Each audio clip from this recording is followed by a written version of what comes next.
아름다운 이별 소태산의 천도 법문 36일 생의 도 대종사 말씀하시기를 사람이 행할 바 도가 많이 있으나 그것을 요약하면 생과 사의 도에 벗어나지 아니하나니 살 때에 생의 도를 알지 못하면 능히 생의 가치를 바라지 못할 것이요 죽을 때에 사의 도를 알지 못하면 능히 악도를 면하기 어렵나니라. 천도품 7장 사의 도 도란 길입니다. 육신이 가는 길은 흔히 로라고 합니다. 마음이 가는 길은 대개 도라고 해서 마땅히 가야 할 길, 진리라고 해석합니다.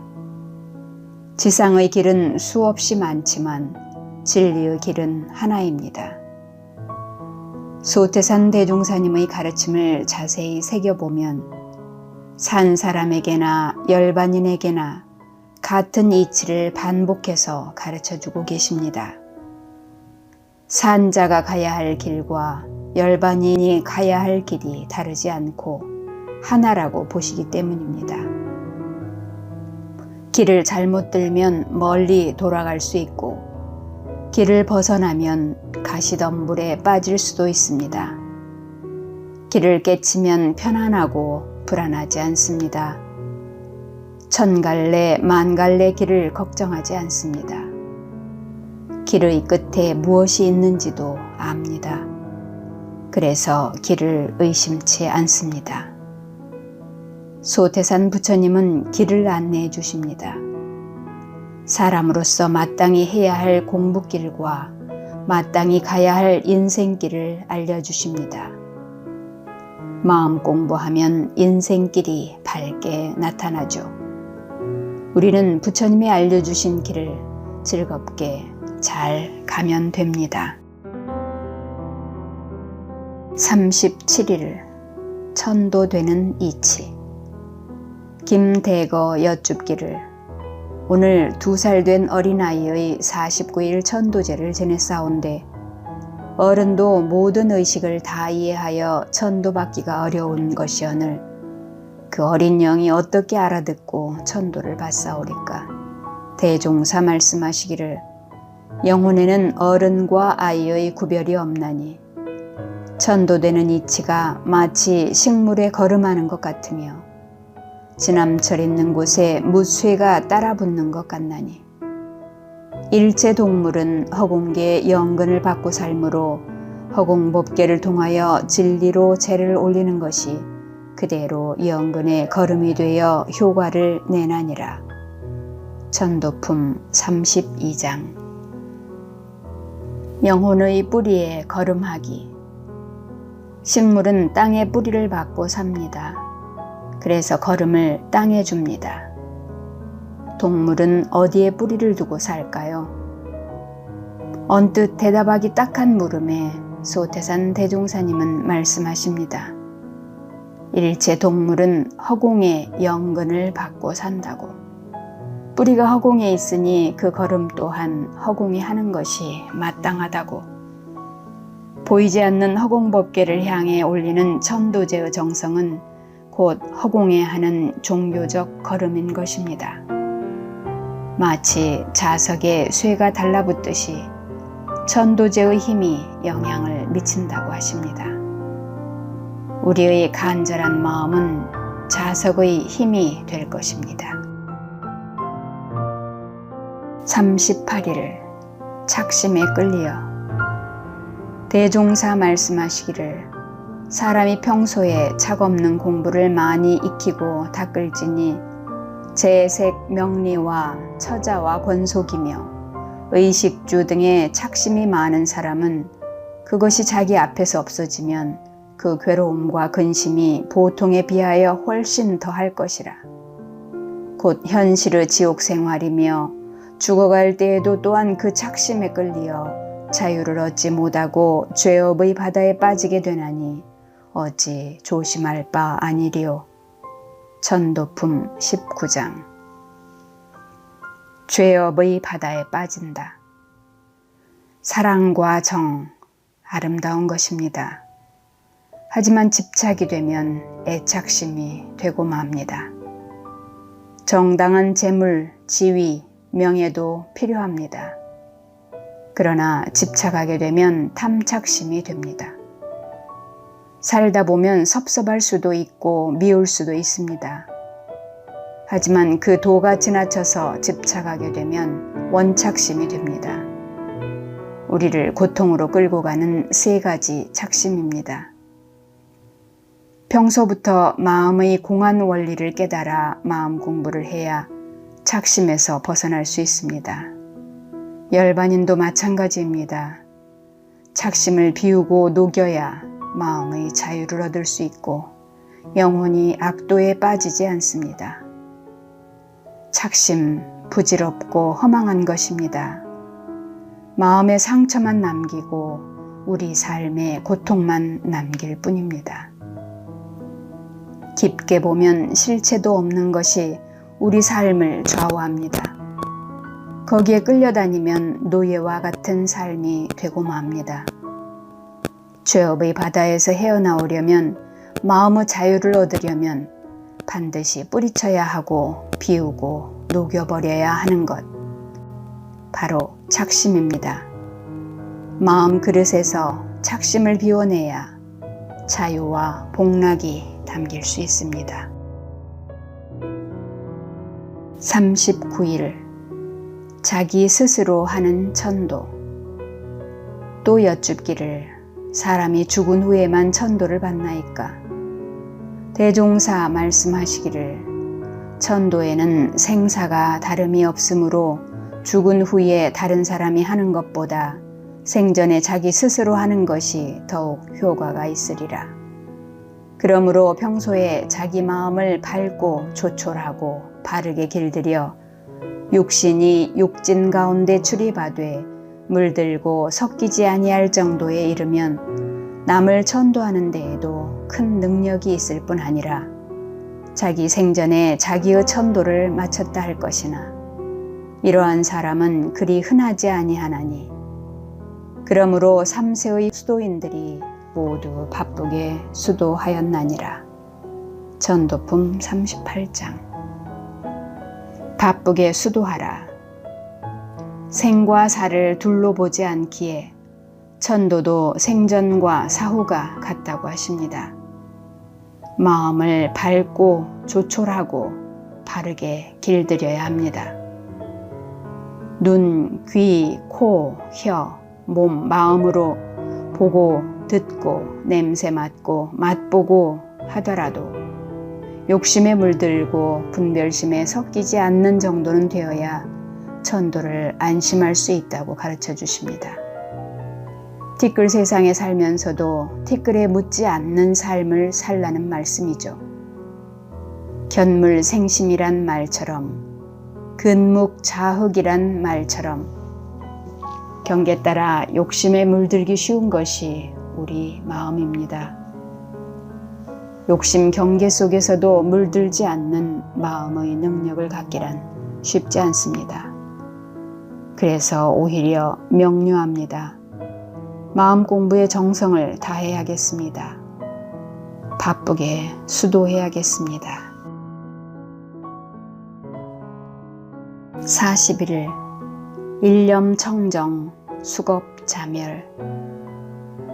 6.25 동란 중 희생교도 합동 위령제의 표어로 설법하시기를 일념이 청정하면 수겁이 자멸하고 상생상화하면 만복이 흥룡하리라 하시고 한 풍랑이 일어남에 사해물이 요란하더니 한 풍랑이 그침에 천하가 안연하도다.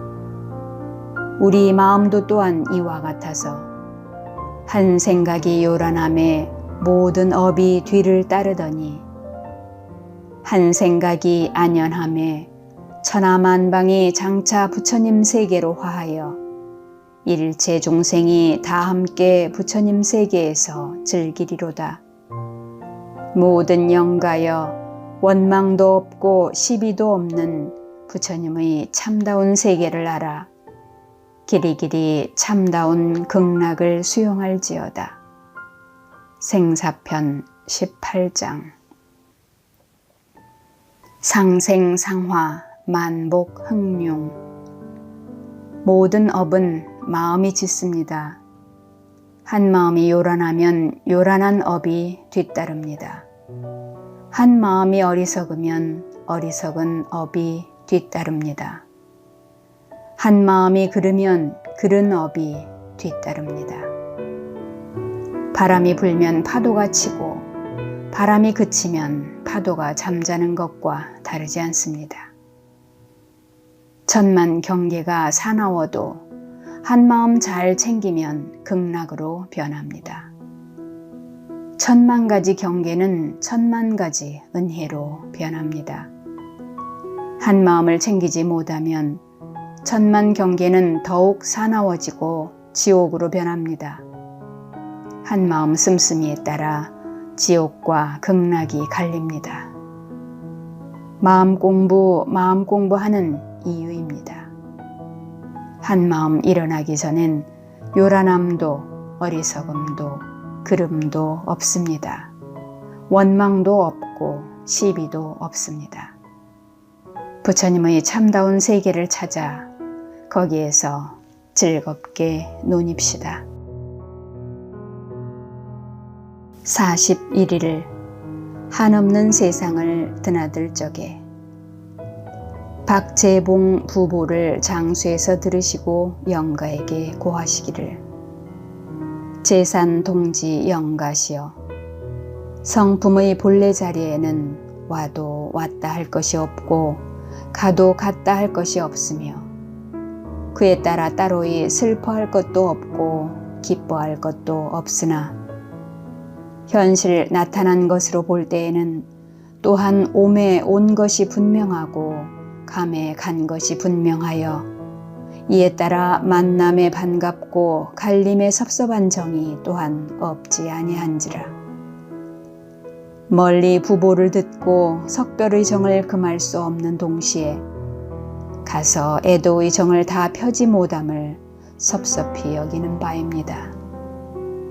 그러나 우리가 한 가지 이 대업을 위하여 한없는 세상을 드나들 적에 본래의 그 서원과 본래의 그 신성을 그대로 지니고 나아가면 우리가 와도 이 일에 벗어나지 아니하고 가도 이 일에 벗어나지 아니하여 오고감이 오직 본래의 이 일뿐이라 무슨 봉별 지회가 따로 있으리요. 제산 동지영가시여 오고감이 없는 가운데 고이 가셨다가 오고감이 없는 가운데 고이 돌아오시기를 부탁하는 바입니다. 생사편 22장. 와도 이 일, 가도 이 일. 오래도록 마음 공부를 한 도인들은 그 이별과 만남의 방식도 범부들과는 다릅니다. 이별의 진한 슬픔도 본래 없는 자리에서 슬퍼하고 만남의 기쁨도 본래 없는 자리에서 기뻐합니다. 큰 자리의 품 안에서 오고감을 알기에 이별의 순간에도 여유가 있고 내일의 기약이 든든합니다. 도인들끼리는 서로의 변치 않는 마음을 공유하기에 열반에 당해도 의연함을 잃지 않습니다. 가면 오는 이치를 알고 오면 가는 이치를 알기에 영원한 세상에 다시 만나서 함께 하고자 했던 성스러운 일들을 함께 하기로 새롭게 다짐하며 이별을 하고 만남을 약속합니다. 슬프지만 슬프지 않은 멋진 이별입니다. 수도인만이 할 수 있는 아름다운 이별입니다. 와도 이 일, 가도 이 일을 하는 이들이 있어서 세상은 맑고 밝고 훈훈해지고 있습니다. 부처님의 공부와 사업을 하는 이들이 더 많아져야겠습니다. 42일 생사대사. 정산종사 말씀하시기를 생사대사를 해결하는 데에 세 가지 계단이 있나니 하나는 본래에 생사가 없고 생사가 둘 아닌 자리를 깨달아 아는 것이요. 둘은 본래에 생사가 없고 생사가 둘 아닌 자리를 채받아 지키는 것이요. 셋은 본래에 생사가 없고 생사가 둘 아닌 자리를 베풀어 활용하는 것이라. 이 세 가지 계단의 실력을 구비하여야 생사대사를 완전히 해결하였다 하나니라. 생사편 1장. 생사가 둘 아닌 자리. 하늘에 둥그렇게 떠오른 달. 우리가 보는 달은 늘 한편입니다. 우리가 못 보는 뒤편의 달이 있습니다. 이 두 개의 달이 하나임을 알아야 온전한 달을 아는 것입니다. 마찬가지로 낮과 밤은 둘이 아닙니다. 온전한 하루는 낮과 밤이 하나인 자리입니다. 숨을 쉰다는 것도 마찬가지죠. 들숨과 날숨 하나만으로는 온전한 숨이라고 할 수 없습니다. 남자가 있으면 여자가 있고 오르막이 있으면 내리막이 있습니다. 음지가 있으면 양지가 있고 밀물이 있으면 썰물이 있습니다. 세상의 모든 것은 음과 양, 양과 음으로 이루어져 있습니다. 사람의 생과 사도 그 가운데 하나입니다. 그러니 생과 사가 둘 아닌 자리를 깨달아 알지 못하면 생도 모르고 사도 모르는 것이 됩니다. 사람으로 태어나 부처님 정법에 인연을 맺었다면 생사대사를 완전히 해결하는 실력을 갖도록까지 정진할 것을 서원해야 할 것입니다. 가장 중요한 일이 아닐 수 없습니다.